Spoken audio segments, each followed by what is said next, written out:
coming back to like my therapist, when she saw me in that car and I confessed it to her, she said to me like, okay, you can come to my house. I have like an extra spare room. You can stay there for like a week and we will try to find a solution. Then when I was in her house, she like helped me with getting the withdrawal from the medication. So to get rid of the psychiatric medication, because she said like it's not good that you're taking this, like it's making everything worse. And she said to me, okay, you need to like, do you want to go somewhere to a place? And I said no. And then she was like asking more questions like, but why would you want to live like this? And then she came to the conclusion with me that I don't want to go because I was just afraid that they will put me again on some load of medication, and I just didn't want that. I didn't want to be like this zombie, you know, what they made of me. So, and then she eventually like found out about Narconon by just typing in on the internet. Actually, I didn't want to have like any medication anymore. So my psychologist, like therapist, she found Narconon for me. She typed in on the internet, so rehab without medication. And she came to like the website of Narconon, like the whole world. So just not specifically network, Europe. Yes. But yeah, I thought when I looked at the website, it was immediately something what I liked. Mostly because of 3 sentences. It said like, you're a student, not a patient. That they don't give any kind of medication. Addiction is not like some disease, like some incurable disease. So that was like the first 3 things. Yeah, what I read. So interesting, this thing. You cannot imagine how many people that call me for help, they tell me that they have told them that, this cannot be cured because it's an incurable disease and you need to live with it for the rest of your life. Yeah, and it's so depressing, you know, like I don't understand, why would you say that to people? Like as if your whole life is doomed from now. So you saw the sentences and you liked it, and what happened after? Yeah, so after that, so I had to go ask my parents if they would give me a loan, and that I would pay them back. So my father eventually was like willing to do it. But what happened more was just I contacted Narconon and I said to them, like, I just filled in like the get help form. And I think like 5 minutes later, I got a call, and it was, I think I filled it in at 2:00 in the morning because I was high. And I got immediately a call from an American, and I think he talked with me for 2 hours. He talked They me called you through. from the Narconon Center in the United States. Yeah, because of the time difference. So I see. like the international helpline like called me. I had so much questions, and they just they answered all my questions. They stayed on the line for like 2 hours with me, and they just said to me, okay, they went like literally through the whole program, through all the process, like how it would go, like to what center I should go in Europe, like and from that moment it was just okay. They did like an interview with me, very simple interview to see if I was qualified or not. And they just said to me like, okay, if you want, you can come now. Like you can take a train, or you can come with the car or a plane. You can take now to come here. So it was like immediately very fast. So you arrived in Narconon Europe, and then what happened? What was the good thing, mostly also in the contact, is that like the person who I spoke with was also like a recovering addict himself. So he did the program also before. So I really had this feeling like, okay, he totally understands me. We had a lot to talk about. You know, they were very friendly, but friendly because they knew really what I was going through. It's not like they studied in some book.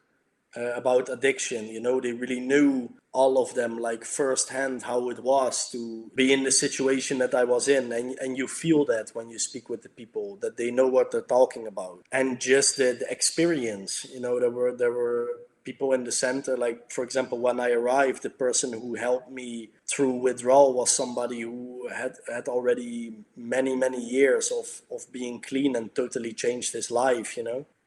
The willingness of them to show you that you were really like not a number. Because with other rehabs, I know like you're one of the so many that is going to come in, and you have like a call moment with them, but it's not like you can just call them every time of the day.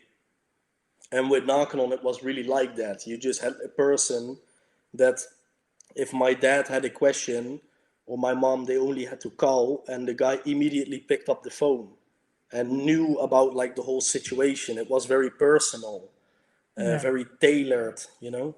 So, this is what I find very interesting, because many people ask me, and you know, we don't have yet a Narconon in Greece, but I say, look, in your choice, the first thing you need to find is the effectiveness. What effectiveness does the center have, and what experience they have, and speak to somebody who graduated from there. Like, this is the most important, to exactly what you said, to understand that these people will understand you, and they know the business, they know what they're talking about. They didn't just study it in some library, some theory, and they do an experiment on your head, you know. Yeah, exactly. Okay, so now, and how long did the program take you? It took me about like 3.5 months, between 3.5 and 4 months. So it was a little bit longer than the programs what I did before in Belgium. Those were like normally like 28 days, but yeah, I mean, you really need that time, you know. You really need the 3.5, 4 months also to like change, you know. The program is very effective, and the program just takes that amount of time.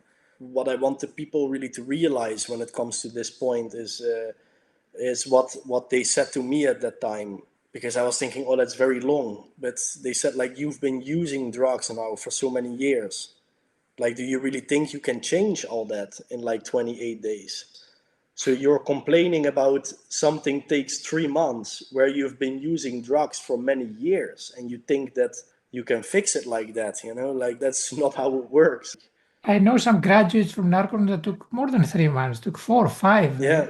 In some cases, heavy cases, took up to 6 months. But really, what is 6 months in comparison with your whole life?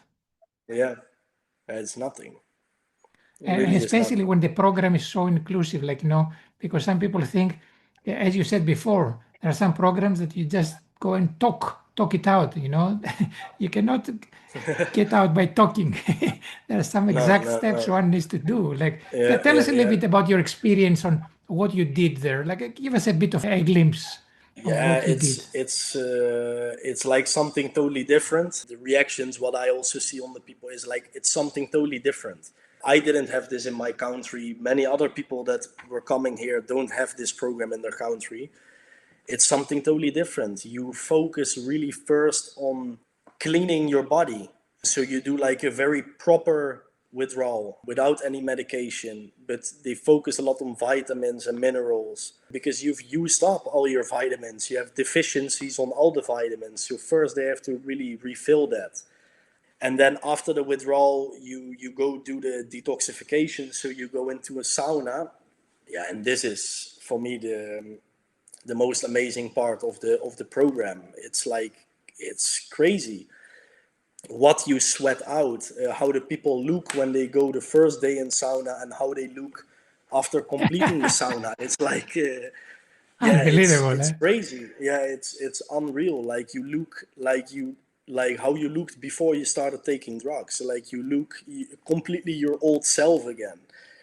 And when you work here, it sometimes also makes you a little bit emotional, you know, when you see the people have such a big change, like physically, you know. It's really beautiful to see, and how good they feel.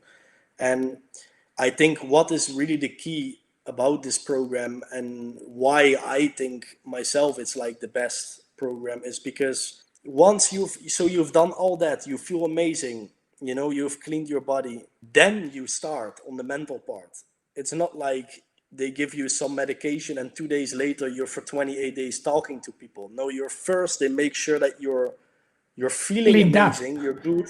Yeah, and then only then when you're fully good, then you start to work on the mental part. You're fully cleaned up, like you're feeling amazing, and then you start, you know, instead of doing it half, like you can actually concentrate. You can actually like look with a clear mind and clear view on things, which makes a huge difference also in realizing things about your life, because you look at it with a clean view. I've heard people that did like year program in their country, and they said they didn't even feel so good as what they did after the sauna here. Yeah, it's amazing.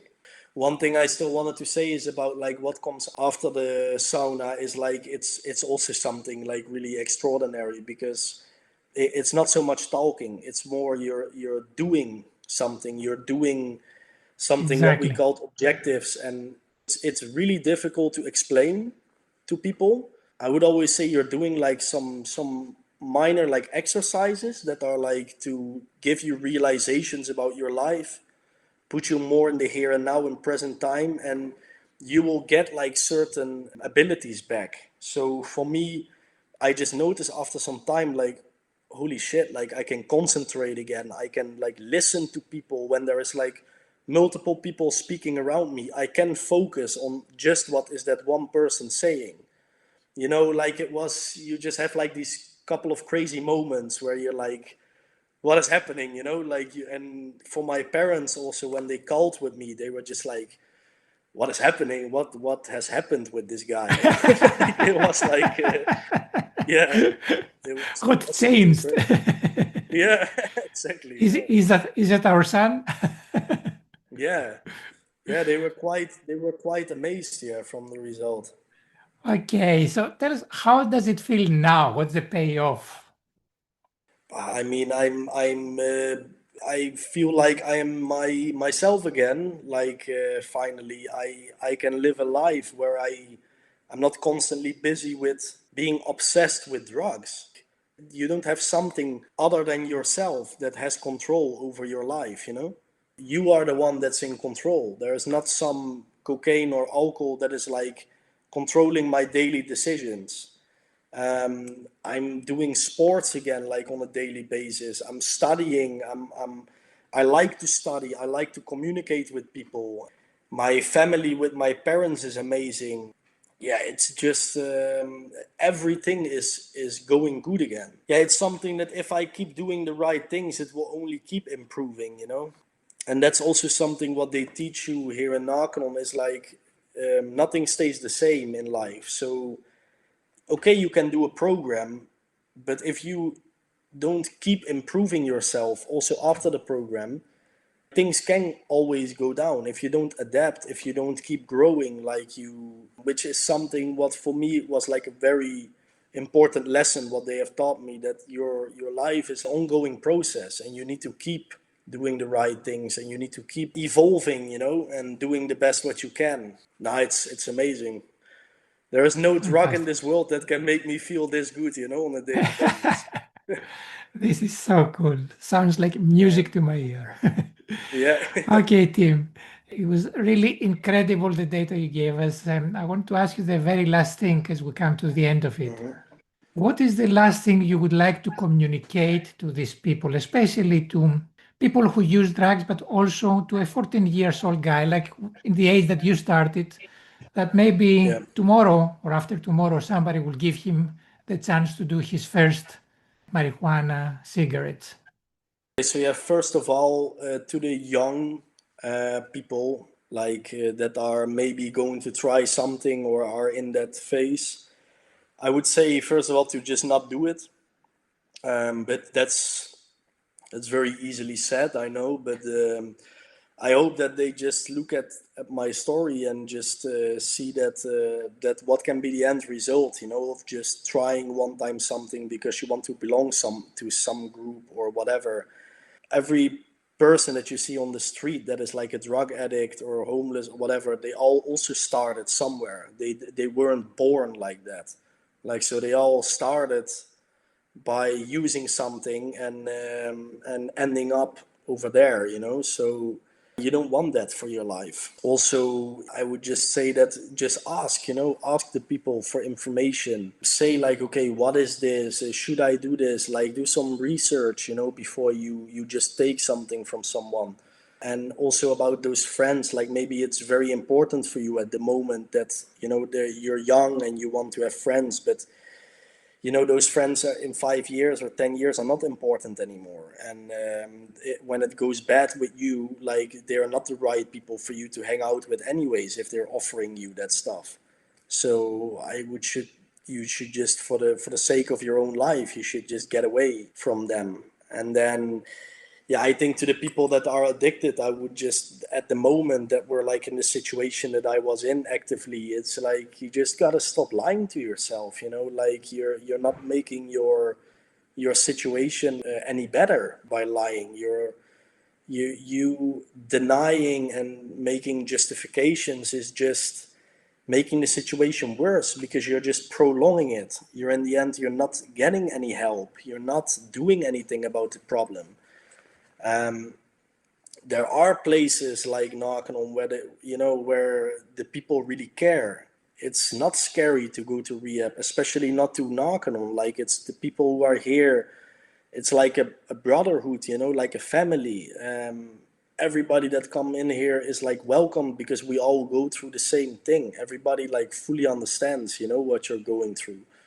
So just get the help, man. Pick up the phone, because you know, you don't want things to end like even more bad than what they are now. And believe me, like, things can always get more bad. Like, when you think you're at your rock bottom, you can always go even more low than that. It's so I wouldn't wait for that. Why would you wait, you know, for that to happen? It's like a waste of your life, you know. Like, you can make such a beautiful thing out of your life. You can accomplish so much, but you will not accomplish nothing when you keep using drugs, you know. And to the families, like we discussed before, it's hard, but they should just come with like an ultimatum, you know. Like, don't give them another choice. Like, what I think is a very important point is that an addict is not capable of making the right decision for himself. Like, even if they're 40 years old, you know, or 50, like, they are not in the right state of mind to make a good decision for their own life. So sometimes that decision has to be made by other people. So they are having the control over their family lives, you know, by using drugs. They are controlling everybody, because everybody is worried about them and giving them money. And so they have such an effect on your life that they are in total control over your life. And you have to take that control back, you know. And the only way how you take that control back is by giving them a very effective blow, and giving them like an ultimatum, you know, that or they get help or that's it, you know. Like, because otherwise you just keep enabling them and the situation goes nowhere, and they keep having control over your life. So that's it. Tim, thank you very much. I think You're welcome. your experience and your story will help some people. I will definitely let you know of people who ask questions or want to talk to you, if they want to speak with you. And I wish you to accomplish all the dreams that you were making already from 14 years old to make them now. By the way, what is your dream now? What's your next thing that you want to do now for the future? So I'm going in December. I'm going back to Holland. I'm going to live like in a totally different part of the country, and I'm going to start an education to work with handicapped people. So, wow. Yeah. Incredible. You have so much to give to people and to society. Very well done. Congratulations for what you've done. And thank you very much for your story. Okay. Thank you, George. Bye. Bye bye.